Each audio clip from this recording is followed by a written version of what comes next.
With the January transfer window now open, many clubs are exploring the market, looking for ways to improve their squad. Chelsea have already got the ball rolling in this regard, signing French youngster Benoit Badiashile from Monaco and opening talks with Benfica for Argentinian prodigy Enzo Fernandez, who's expected to replace the ageing Jorginho and Kante in the Blues midfield. But which other clubs need to solve positional problems in their side? And who are the individuals considered not up to task? In today's Scout Report, we shine a light on 3 players that need upgrading. Emerson Royal. When Spurs signed Barcelona defender Emerson Royal for €30 million in 2021, many thought they'd finally solved their right-back dilemma, having seen numerous players struggle in this position since Kyle Walker left the club back in 2017. Despite being just 22 years old upon joining, Emerson already had 76 La Liga appearances to his name, racking up 14 goal involvements on loan at Real Betis and earning 4 caps for Brazil in the process. It therefore looked like good business from Spurs, but 16 months on, and it's not gone according to plan. The Brazilian had something of an underwhelming first season in North London, most notably in attack, where he provided just 1 assist in 31 appearances, far from the kind of output we've come to expect in a Conte system that's classically utilised wingbacks so effectively. It's not that Emerson isn't trying to fulfill his manager's demands though, taking 2.2 touches in the opposition box per 90 and receiving 3.6 progressive passes per game, which both rank in the top 25% of fullbacks in Europe's top 5 leagues. But the former Barca man simply lacks real quality in the final third, as despite getting in such attacking areas, he completes just 1.9 progressive passes per 90, in the lowest 18% for players in his position.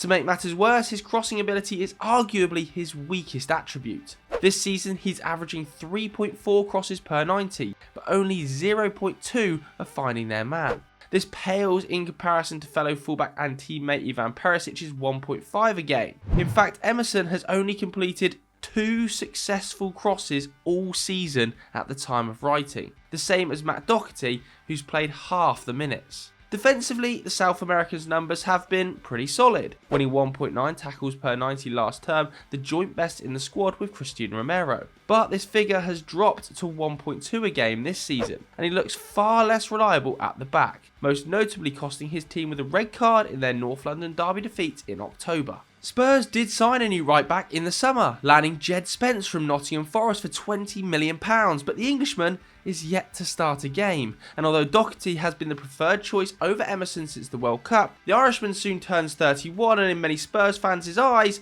is not quite up to the desired level. So step forward Sporting's Pedro Porro. The 23-year-old is heavily linked with the Lily Whites, and we can totally see why. The former Man City man joined the Portuguese side on loan in 2020 before making the move permanent last summer. Named in the Primeira Liga team of the season 2 years running, Porro contributed to 8 goals last season and already has 6 this term, with 5 assists, the most in the division. What's more, his underlying numbers are far superior to those of Emerson's, bettering him in practically every department, including expected goals and assists, dribbles, crosses and progressive passes. Not to mention his 5 shot creating actions per 90 last term, over double what the Brazilian put up. Porro caught the eye of Conte when coming toe-to-toe in the Champions League. However, Sporting have reportedly told Spurs they'll have to match the Spaniard's £40 million release clause if they're to secure his signature. It remains to be seen if chairman Daniel Levy will put his hand in his pocket.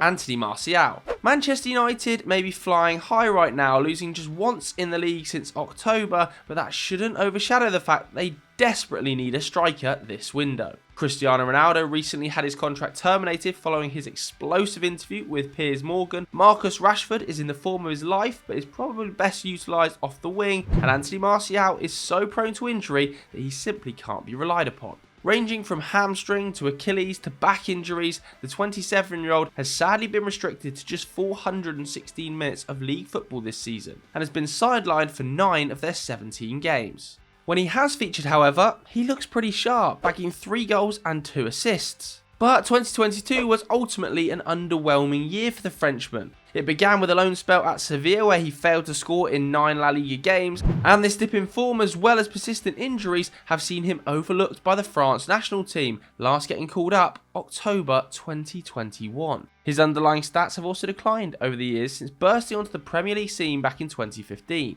The Parisian averaged 0.39 expected goals and assists per 90 last year, his lowest number since joining the Red Devils and far from the 0.6 he managed in 17-18.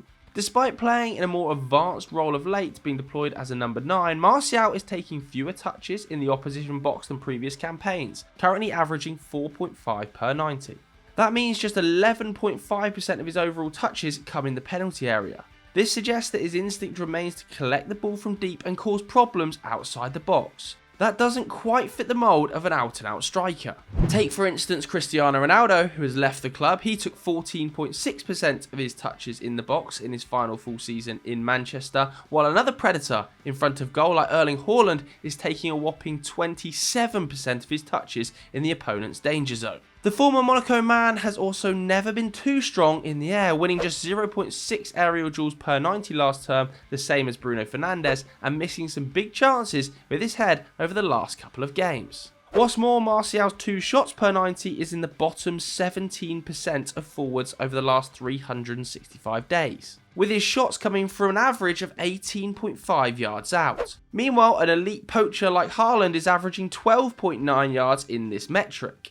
It's not that United need a target man, but they do need someone who can be deadly inside the box and go some way to replacing the 18 league goals that Cristiano Ronaldo netted last season. Rashford has definitely stepped up with 7 goals so far in the Premier League, but behind him it's just Martial and Antony with 3 apiece. Therefore, it's no surprise that manager Erik ten Hag has underlined the importance of signing a striker this window, especially after losing out to rivals Liverpool in the race for Cody Gakpo.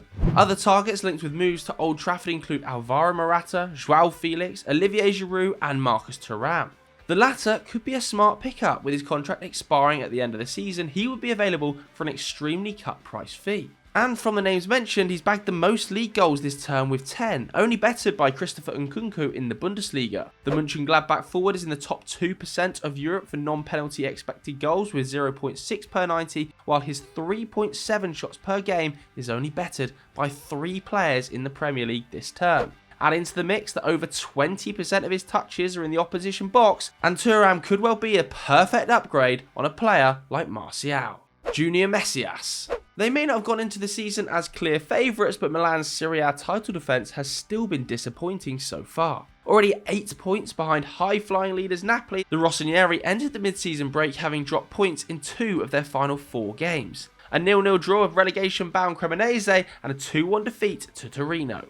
What's more, they rank 4th in the division for expected goals, despite ranking behind only Napoli for shots per 90. The context being that 7 other teams take shots on average closer to the goal than them. Last term, when they also ranked 4th for XG, they relied on clutch goals in big games and late winners from players like Olivier Giroud and Sandro Tonali on their impressive run to the title. But that kind of trick rarely works twice, and right now they're in more of a race for the top 4 than they are for the title, with Juventus, Lazio and Inter all within 3 points of Stefano Pioli's side at the time of writing. And for a while now, a clear weak link at San Siro has been on the right-hand side of the attack, with neither Alexis Salamakers or Junior Messias, who has occupied the role most prominently this season, able to produce consistently. Messias creates just 1 chance per 90, only good enough for 13th in the squad, and the limited opportunities he does lay on are poor, generating just 0.64 expected assists in 11 games. Of the club's 11 top appearance makers, no one who isn't a defender or goalkeeper has produced so little creatively. And whilst he has scored twice, his 1.9 shots per 90 lags behind both Brahim Diaz and Teo Hernandez, neither of whom are the club's biggest goal threats in the centre or the left of the pitch, highlighting just how much they're lacking on the right-hand side, where David Calabria is one of the more conservative fullbacks. With such a lopsided attack, the club need to act if they want to consistently challenge for titles over the next few seasons, and with the opportunity to reach a first Champions League quarter-final since 2012 coming up in February, a January signing could give them a big boost. As for possible solutions, it's the usual suspects. With his contract up in the summer, Real Madrid's Marco Asensio could be secured for a bargain fee, or the club could go back in for Chelsea's Hakim Ziyech on loan. Both have been far from their best in recent times, but would still make an upgrade on Messias. Or if they're willing to wait until the summer, they could make a play for Napoli's Hirving Lozano, who will just have 1 year left on his deal. So that was our analysis of 3 players that need upgrading. What did you think of it? Let us know in the comments below. If you enjoyed this video, hit the like button. If you want to watch more Euro Football Daily, click the video on screen right now. Thanks very much for watching, everybody. We'll see you later. Bye.